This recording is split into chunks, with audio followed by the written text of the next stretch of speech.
Hello, fellow modelers. Bruce here. A while back you watched me build a 60-year-old model from a kit that I had purchased on eBay, and that was a Suydam kit, the little house. And I was wondering, are there models out there that are older than that, that are of a quality that, when built, would look at home on my layout? I actually have seen on eBay models from the 1930s, which were basically made out of paper, which in that time period between then and now, have shown the aging that comes with time and just wouldn't stand up to today's standards. But from time to time, I would see a kit made by Ayres, A-Y-R-E-S, a model company. And they look like, from what I could tell with some research, they look like kits with cardstock walls and some wood for bracing and other things, roofing material provided, et cetera, et cetera. So I just kept my eye out, and eventually this particular kit showed up, and it's made by Ayres. The box really shows its age, as you can see. It looks like it might have been in the direct sun for a while, and also maybe some dampness.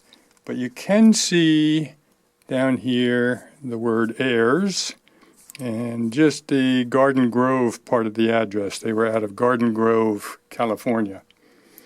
When they started, I'm not sure, but we have found advertisements for Ayres in old copies of Model Railroader that date back to 1950, and I'm not sure that that's the first time any ads appeared or the first time they were selling kits.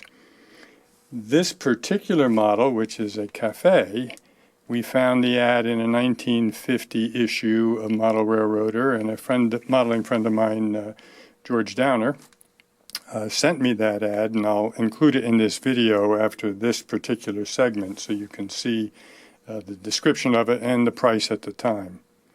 So let's see, when this came up, there was some confusion in my mind. Now, don't forget, a lot of times when you're buying something off of eBay, those sellers are picking up material they think they can sell, and it can be anything from household items to modeling items to tools to whatever. And they don't really know a lot about everything that they pick up, just that maybe somebody out there wants it. So this had some good pictures, but not much other information about it, and I am pretty sure that the seller, who was very good and sent it very quickly and it was packaged well, reasonable shipping, etc. I don't think that person, though, knew much about the modeling community. And when you looked inside, he showed a picture. Let me get the instructions out of the way, and the roofing material, and this package of parts, and you can see something bright yellow down there. Now, he didn't mention what that yellow plastic stuff was. I'll just bring it in a little bit closer. But ultimately, to me, I decided that's not part of this kit. It's not the right time frame, and that looks very much like a Plasticville, the walls anyway, for a Plasticville structure. I took those pieces out when I first opened this, and let me zoom back out before I forget, and did some measuring with my modeling scale, and I'm not sure, I guess it's HO, but these HO walls are, well, they're about 8 foot high, which is a little low, but when you look at the door, for instance, that's 6.5 feet, which is somewhat typical for an HO door. So I'm assuming that these are HO scale. The 4 walls are here. The garage door, which typical of Plasticville, will open. So yeah, but they're not part of this kit. So with that out of my way, deciding that, I decided the rest of this was probably original Ayres kit, and I purchased it. And the cost for the kit itself was under $15, and I thought, well, you know what? As long as it's got the walls I can scratch build the rest, and it has much more than the walls. As a matter of fact, from what I can tell, it has everything that was listed in the instructions in the parts part. So what do we know of Ayres? They made a number of kits that were somewhat typical of Southwest architecture. You can see this is called the HO Mission Cafe and Grill, and it's a stucco wall building. Let me see if I can bring this a little closer so you get a better picture of the structure. The roof is supposed to be clay tile, and I'll show you that material in a minute. The windows are printed on some type of clear material. I'm not sure what it's made of. This is the only part of the kit that really didn't stand up well to time, especially if that was laying in the heat to discolor that box. We'll talk about this in a little while.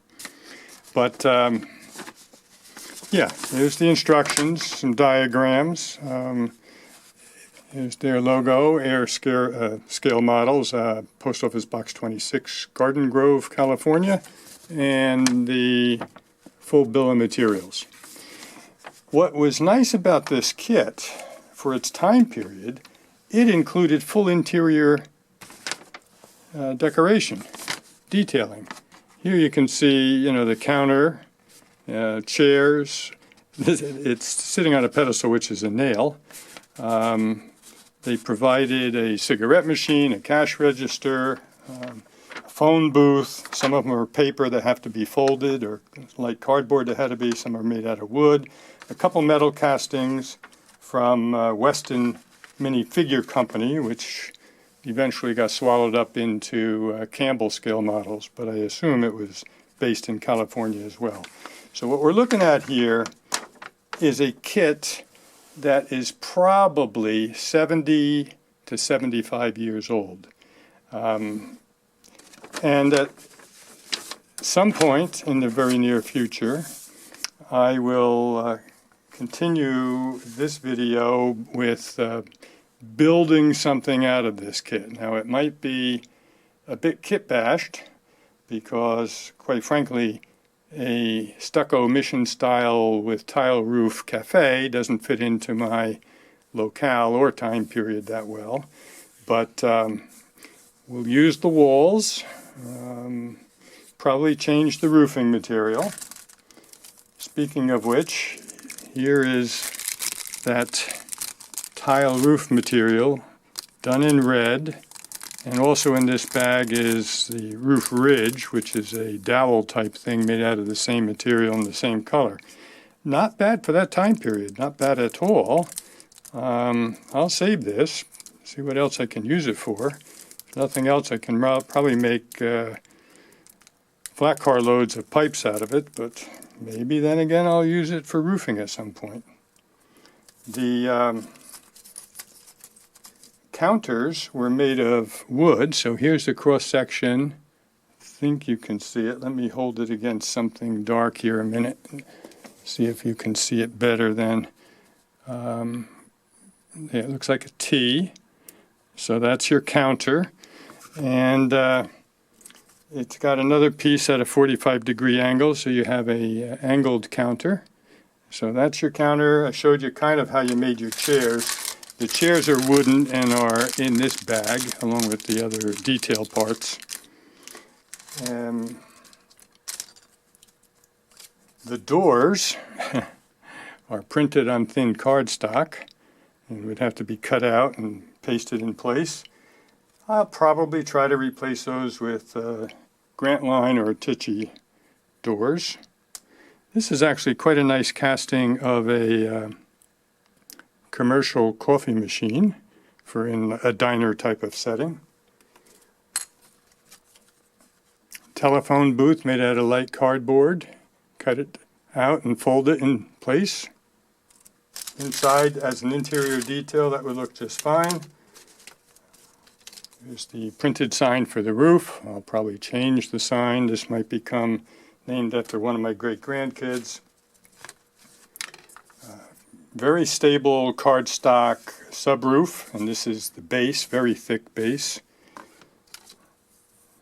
I assume that is, oh, I know what this is for. There's a section here that the roof overhangs enough that it would need a couple of vertical supports, and that's what that wood is for. And then the cardstock for the walls, which they say has enough texture to look like stucco, but I have my own favorite ways of making stucco, and one of them is textured craft paint, and I would probably use that. When it comes to these windows, I am probably, I think I can use some of these that aren't too warped. This one is pretty flat, and this one is pretty flat. These are, then when you get into here, these start to get pretty wiggly and warped. So I might be looking for replacement windows, or I might fill part of a window frame in with wall material and look for a smaller window. But the walls are here. They are not warped. They can easily be braced and used. So all of the walls good to go. And here's one of those nails they use for, see if you can see that. That's the nails they used for stools or to support those chairs. And then they give you some printed brick paper for the flooring. So all in all, as I said, at some point you will see me do a build with this. It's kind of like one of the things I like to experiment with. Here we have a 70 to 75-year-old kit that's been laying around, purchased originally back in the late 40s, early 50s, and finally going to be built. And it's something you can point to on your layout and saying, hey, that's an Ayres model. Never heard of Ayres? Well, here's the history. It seems like Campbell scale models bought all the rights to Ayres when Ayres stopped doing business, because some of their earlier models, like their trestle, if you look at the plans, you'll see that it says formerly an Ayres model, and another modeling friend of mine, Lou Gomes, sent me a photo of his instruction sheet for the Campbell trestle, and right in there it says, formerly made by Ayres. And if you are a Campbell fan, you know that they issued at some point the Ayres chair company, Ayres chair company, probably a tip of the hat to this Ayres company. So there's some history. So this predates Campbell. It predates Suydam. And yeah, be fun building a kit of this vintage and seeing what we can make of it. But you have to give me a little leeway. There'll be a few replacement things, like some different doors and windows perhaps, and certainly a different roof. All righty, talk to you again soon. Okay, back again quickly. Here's that ad we got from the 1950 issue of Model Railroader. And as you see in the ad, it's claiming that the Mission Cafe and Grill is a new building, so that pretty much puts its date at 1950. So we'll go with that. Originally I was going to take this first part of the video and just add to it as I did the build, but it's already up to 18 or 19 minute video, and then if I documented the build, which is going to include some kit modification and or kit bashing, it would get to be way too long. So we'll publish this just as a kind of a introduction to the Ayres models and a little bit of the history of the company. And when I do the actual build of the structure, I will refer back to this, but I will not append it because the video would just get too long. So do me a favor, if you have any more information on the Ayres model company, scale models, Ayres scale models, please leave a note under the video, and if you have built one, even better, let us know what your experience was. Have you seen any on somebody else's layout that you know of? All those things would add to the general knowledge that we're looking for on the company. In the meantime, if you enjoyed this video, please give it a thumbs up. If you have not yet subscribed to the channel, please do so. And I want to thank you for following along, and see you again soon.